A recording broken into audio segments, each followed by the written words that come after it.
Hey, how's it going, and welcome to another Shin Megami Tensei Demonology. Before we get into it, I wanted to say thanks so much for your support on the previous video about Idun. I was really glad to see how many people were excited about Demonology coming back, as well as for all the newcomers who enjoyed the episode. Either way, today I figured we would do a big one and talk about one of my new favorite demons and characters from across the entire series, that of course being Nuwa. To a mutual benefit.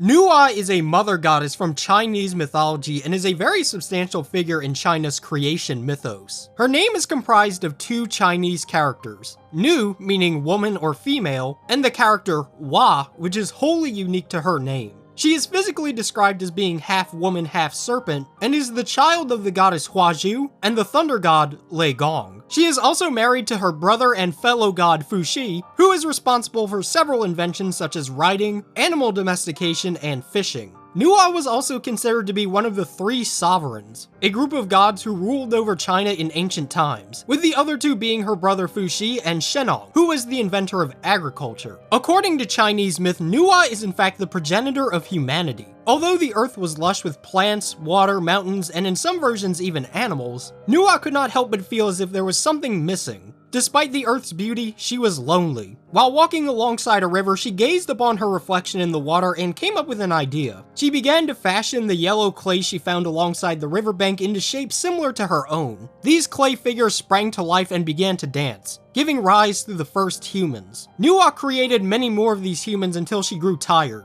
and decided to expedite the process by dipping a rope into some mud and flinging it around. By some accounts, the humans who were handcrafted by Nuwa ended up becoming the nobility, whereas the later batch who were more hastily made ended up becoming the commoners. In an alternate version of the story, a massive flood was responsible for annihilating the human population, leaving Nuwa and Fuxi as the only survivors. The two realized they would need to repopulate the planet, but there was a slight issue in the fact that they were siblings. The two prayed to the gods for a solution, and underwent a test to see if they could be wed. The two ascended up separate mountains and both lit a fire, with the idea being that if the smoke from the two flames met together, then it would be the confirmation they needed. Lo and behold, the smoke did intertwine, confirming that they did indeed have the divine blessing to be married and repopulate. There is also the tale known as Nuwa Mends the Heavens. As the legend goes, the god of water Gong Gong and the god of fire Zhurong were engaged in a devastating battle. This war ultimately ended in victory for the fire god. Infuriated by his loss, Gong Gong smashed his head into Mount Buzo, which acted as one of the four pillars of heaven. This action had disastrous results for the world.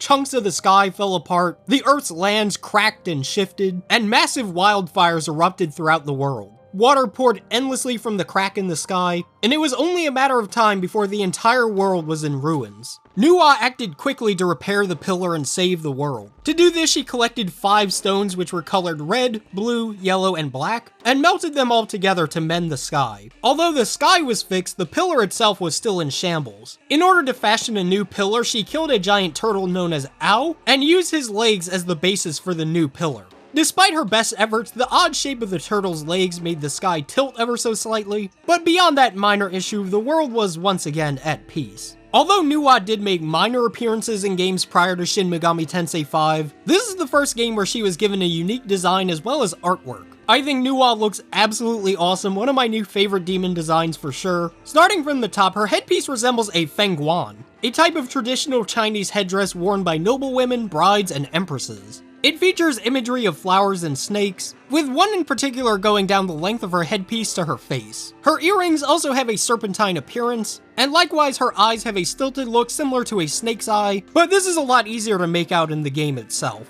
She sports a striking red and black Chinese dress based on a hanfu, with long, flowing sleeves at her arms and waist. I'm also glad Homegirl has found the time to paint her nails and toes in the apocalypse. You go, queen. I'm only looking at her feet because it's part of my job, okay? Her true demonic form maintains the same basic body shape and dress, with the most noticeable addition being the massive serpentine body now emerging from her head. This is a pretty unique take on Nuwa's appearance, since in virtually all classic artwork of her, she's depicted as being humanoid from the waist up, with the serpentine part taking over her lower body. So seeing Doi put an unconventional spin on this classic design is pretty cool. She is also now armed with a rope whip, which references the bit of her myth about creating mankind with a rope and mud. From here on, I'll be getting into major details about the story of Shin Megami Tensei V, so I would recommend being cautious if you haven't finished the game yet.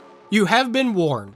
Nuwa makes her first appearance at the end of the first area in the Tokyo Diet building, having just massacred the angelic forces of Bethel stationed there. She mistakenly assumes the protagonist is one of Bethel's reinforcements, absorbs the Magatsuhi from the defeated angels, and engages the protagonist in battle. She serves as the game's second major boss fight and can prove to be quite a challenge early on thanks to her very high damage output. She also has a unique trait of being defeated when her health reaches half instead of 0, as the fight is interrupted by Shohei Yakumo. Despite Yakumo's insistence that the protagonist be killed right there and then, Nuwa takes something of a liking to him, commending his valiant attempt and answering some questions. She explains that she is the creator of mortals and introduces Yakumo as her other half. The two oppose Bethel and the God of Law, and seek to strike back against them for their tyranny. However, she also opposes the forces of chaos, calling them opportunistic and selfish cretins. What her and Yakumo are ultimately after is a complete eradication of both sides, serving as the neutral representatives of the game. With the protagonist's questions answered, the two take off. Nuwa doesn't reappear until the third area of the game alongside Yakumo. The duo express their displeasure at the protagonist's continued willingness to work alongside Bethel, with Yakumo deciding to engage him in battle. In this fight, Yakumo has an array of physical attacks and electric magic, and interestingly, he's also a member of the Meta race, a very uncommon race in the series which is associated with supernatural figures and magically powered humans. After being defeated, he shows frustration about the continued existence of demons, stating how they do nothing but ruin everything they come into contact with, and must be cleansed from the world. After Nuwa explains that Lamu took the lives of two people the protagonist cared about, Yakumo expresses some pity in his own way, but once again reiterates his desire to wipe them out. Nuwa shows up again in the fourth area where she questions the protagonist about his goals, and Aogami decides to make a pretty rare physical appearance to chat with her. She explains that her and Yakumo ultimately share a vision, and she lends her power in order to fulfill that dream. Although he is very brash, his love for humanity is strong, and he ultimately believes in their potential above all else. After the conversation is finished, Amanozako says that Nuwa is most likely in love with Yakumo, and by extension, earnestly loves humanity. In the Temple of Eternity, Nuwa and Yakumo interrupt the argument between Chaos Representative Tsukiyomi and Law Representative Abdiel, and espouse their alternative idea for the Throne of Creation, that being its annihilation. By destroying the throne, the two hope to create a world for humanity alone, free from the influence of other Nahobino who may attempt to claim it. The story for them plays out drastically different depending on which ending you align yourself with. If you decide to go down the Law or Chaos routes, Nuwa and Yakumo appear at the Hall of Creation, intent on destroying the throne in opposition to your own path. The two merge into Nuwa's Nahobino form, transforming into a massive golden dragon, and taking on the role of the semi-final boss. Despite her powerful electric magic, she proves to be no match for the protagonist, who soundly defeats her. After her defeat, Nuwa and Yakumo are vanquished, leaving no more Nahobino other than yourself to contend for the throne. If you decide to ally yourself with Nuwa for the neutral ending, upon making your way to the Empyrean, you find her and Yakumo having been soundly defeated by Abdiel and Dazai. Ever resilient, the two get up once more to fight for humanity, but Abdiel's transformation into a Nahobino is enough to incapacitate Yakumo, who sacrifices himself to protect Nuwa. In his dying moments, Yakumo apologizes to Nuwa for dragging her into all of this, but ultimately dies content that he was able to live his life as he wanted. After this, Nuwa vanishes, not to be seen until you get a final glimpse of her and Yakumo in the ending. However, there is another way this story can play out, in the difficult to obtain fourth route. In order to get this ending, you must have completed several key side quests, defeated the super boss Shiva, and chose the Destroy the Throne ending. Everything plays out the same, except after the battle against Nahobino Abdiel, Nuwa reappears to ask what kind of world the protagonist wanted to create. Nuwa elaborates on the truth. In actuality, their plan was to use the throne to wipe out all other gods and demons, in order to create a world for humanity alone. With that little suggestion given, Nuwa takes off. This allows for the protagonist to choose an alternative option, using the throne to enact her true plan and create a clean slate for humans. Despite having her and Yakumo's ideal world realized, that being one where humans are free to live without the influence of gods or the demonic, as the ending states, only the cosmos know what tomorrow will bring.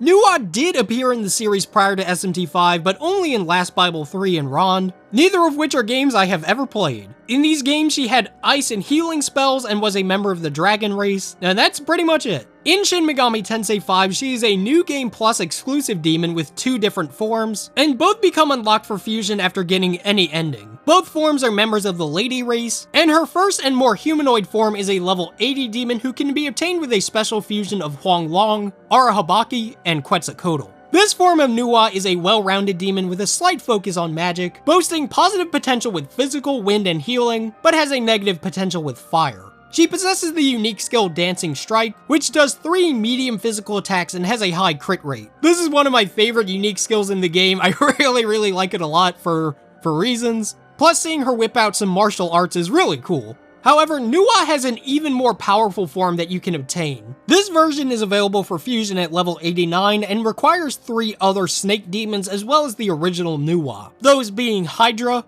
Ananta, and Yamata no Orochi. This Nuwa is one of the single most powerful demons in the entire game, boasting an incredibly high magic stat, being at a remarkable 105 baseline. She also boasts excellent skill potential, having positive ice, lightning, wind, and healing, but has negative potential with fire, light, and dark. This makes her a very versatile and extremely deadly mage, who can unleash a variety of elemental spells and heal well to boot. She has a unique attack known as Sacrifice of Clay, where she uses her rope whip to make some little figurines out of mud, who then chase after you and explode. This is of course an homage to her mythology of creating humanity out of clay. It deals heavy wind damage to all enemies. This also comes with the very nice added benefit of lowering the enemy's attack and defense by 1 stage. This Nuwa is an incredibly valuable asset to your demonic repertoire, and she will serve you very well against some of the game's final opponents. But yeah, that has been another Shin Megami Tensei Demonology. In case you can't tell, I really like Nuwa a lot. I think she's really just such a cool demon. You know, I love the design. I love her multiple forms. I love her lore of being the progenitor of humanity. Nuwa's awesome. But anyways, thank you all so much for watching.